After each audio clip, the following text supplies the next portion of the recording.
Rabbi इश्रह ली सदरी वयस्सिर ली अमरी वहलुल उक़दतम मिन लिसानी यफ़क़हू क़ौली वजअलनी वज़ीरम मिन अहली अऊज़ु बिल्लाहि मिनश शैतानिर रजीम बिस्मिल्लाहिर रहमानिर रहीम। अस्सलामु अलैकुम वरहमतुल्लाहि वबरकातुहू। उम्मीद है आप सब लोग खैरियत से होंगे इंशाअल्लाह ताला। रोज़ा किस लिए? रमज़ान का महीना है, दिन का वक्त है, आप रोज़े से हैं और एक शख्स आपसे नहायत संजीदगी से कहता है लीजिए ज़रा ये खजूर खा कर देखिए, बड़ी ही मीठी और रसीली है। बताइए आप क्या सोचेंगे? यही ना कि इसको कोई दिमागी मर्ज़ है, वरना ये ऐसी जुर्रत ना करता कहने की। बेशक खाने से रोज़ा टूट जाता है और मुसलमान माशरे में ऐसा हो भी नहीं सकता कि कोई शख्स रमज़ान के रोज़े या किसी भी रोज़े के अंदर कोई किसी को खाने के लिए को पूछे। कौन मुसलमान नहीं जानता कि खाने पीने और दूसरी लज्जतों से बाज रहने का नाम ही रोज़ा है।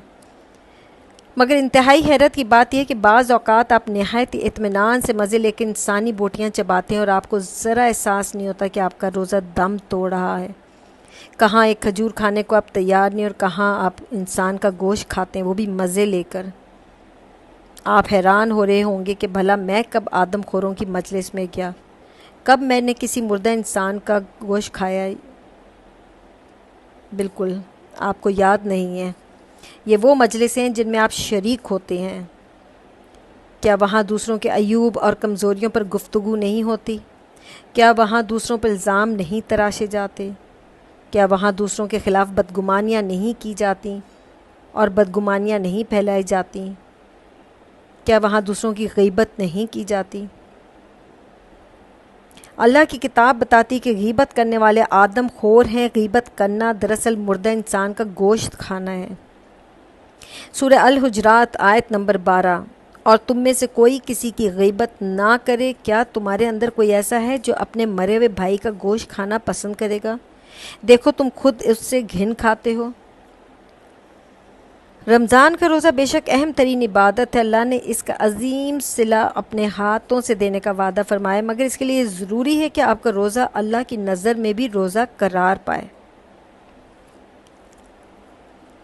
ऐसा ना हो कि कल जब आपका रोज़ा अल्लाह के हजूर पेश हो तो वो इस काबिल ही ना हो कि आप उसे पेश कर सकें। अल्लामा इब्न जोज़ी रहमतुल्लाह अलैह फरमाते हैं, बहुत से रोज़ेदार रोज़े तो बहुत पाबंदी से रखते हैं, लेकिन वो ये ख्याल नहीं रखते कि जिस चीज़ से रोज़ा इफ्तार कर रहे हैं वो हलाल है या हराम। वो दिन भर गीबत से पेट भरते हैं, अजनबी चेहरों से आंखें सेंकते हैं और ज़रा भी शर्मिंदगी नहीं होती। फजूल गुफ्तगुओं में लगे रहते हैं और शैतान इन्हें इत्मीनान दिलाता रहता है कि आप रोज़ेदार हैं। ये भी शैतानी धोखा है। इमाम गज़ाली रहमतुल्लाह अलैह फरमाते हैं, नबी अकरम सल्लल्लाहु अलैहि वसल्लम के मुबारक दौर में दो औरतों ने रोज़ा रखा। रोज़े में इन दोनों की हालत गैर हो गई। प्यास की शिद्दत से इनकी जान लबों पर आ गई। दोनों ने नबी सल्लल्लाहु अलैहि वसल्लम से रोज़ा खोलने की इजाज़त मंगवाई। आप सल्लल्लाहु अलैहि वसल्लम ने दोनों के पास एक बड़ा प्याला भेजा और हुक्म दिया कि दोनों इसमें कै करें। दोनों औरतों ने हदायत के मुताबिक इस प्याले में कै की। दोनों की कै में खून के टुकड़े निकले। ये देख कर लोगों को बड़ी हैरत हुई। आप सल्लल्लाहु अलैहि वसल्लम ने फरमाया, इन दोनों औरतों ने इन चीज़ों से तो रोज़ा रखा जो अल्लाह ने हलाल की हैं, और इन चीज़ों से रोज़ा तोड़ा जो अल्लाह ने हराम किए हैं। यानी ये दूसरों की गीबत करती रहीं और ये इंसानों की बोटियां हैं जो इनकी कै में निकली हैं। हज़रत उल्लामा हजवेरी रहमतुल्लाह अलैह फरमाते हैं, आप सल्लल्लाहु अलैहि वसल्लम का इरशाद है, यानी जब तू रोज़ा रखे तो चाहे कि अपने कानों, अपनी आँखों, अपनी ज़बान, अपने हाथों और अपने जिस्म के तमाम आज़ा को अल्लाह की नापसंदीदा बातों और इसके मना करदा कामों से बाज रखे। दरअसल गीबत ही की तरह इन दूसरी तमाम बुराइयों से भी रोज़ा बर्बाद हो जाता है जिनको अल्लाह ने हराम किया है, और आम तौर पर लोग इनमें मुब्तला हो जाते हैं। इससे बड़ी नादानी और इससे बड़ा घाटा और क्या होगा कि आदमी दिन भर भूखा प्यासा भी रहे, लज्जतों से महरूम भी रहे, और फिर भी इसे कहा जाए कि तेरे हिस्से में सिर्फ भूख और प्यास के सिवा कुछ नहीं आया।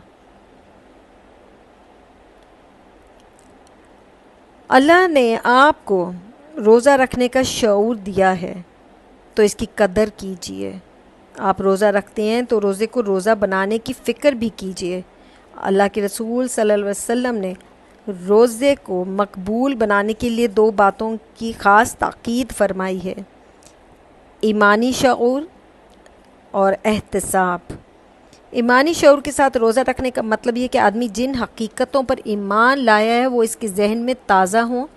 اللہ کی عظمت کا احساس، اس کے حضور جواب دہی کا تصور، اس کے وعدوں پہ یقین، اس کے غضب سے بچنے کی فکر، اس کے عذاب کا خوف، رسول اللہ صلی اللہ علیہ وسلم سے قلبی تعلق، ان کی سنت پر چلنے کا عزم، یہ ساری باتیں آدمی کے ذہن میں تازہ رہیں۔ اس ایمانی شعور کے ساتھ جو روزہ رکھا جائے گا وہی روزہ حقیقت میں روزہ ہوگا۔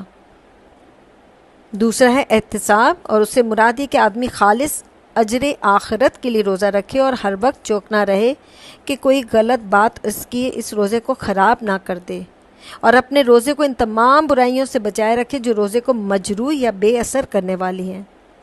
اگر روزہ رکھ کر بھی آپ وہ سب کچھ کر رہے ہیں جس سے اللہ روکنا چاہتا ہے اور انہی گناہوں میں سرگرم رہے جن سے باز رہنے کی قوت پیدا کرنے کی اللہ نے آپ کو روزہ رکھنے کی تاکید فرمائی ہے، تو پھر آپ ہی بتائیے اللہ کو ایسے روزے کی کیا ضرورت ہے؟ اور ایسے روزے سے آپ اس بے پایہ اجر و اکرام اور عظیم صلوں کی توقع کیسے کر سکتے ہیں جن کا وعدہ اللہ نے آپ سے کیا ہے؟ ہمارے نبی صلی اللہ علیہ وآلہ وسلم کا ارشاد ہے، جس شخص نے روزہ رکھ کر جھوٹ بولنا، جھوٹ پر عمل کرنا نہ چھوڑا تو اللہ کو اس سے کیا مطلب کہ اس نے اپنا کھانا پینا چھوڑ رکھا تھا۔ آپ کو اللہ نے روزہ رکھنے کی توفیق دی ہے اور پابندی سے روزہ رکھتے بھی ہیں، تو یہ ضرور سوچئے کہ آپ یہ روزہ کس لیے رکھتے ہیں، اللہ کے لیے یا دنیا کے لیے؟ السلام علیکم ورحمۃ اللہ وبرکاتہ۔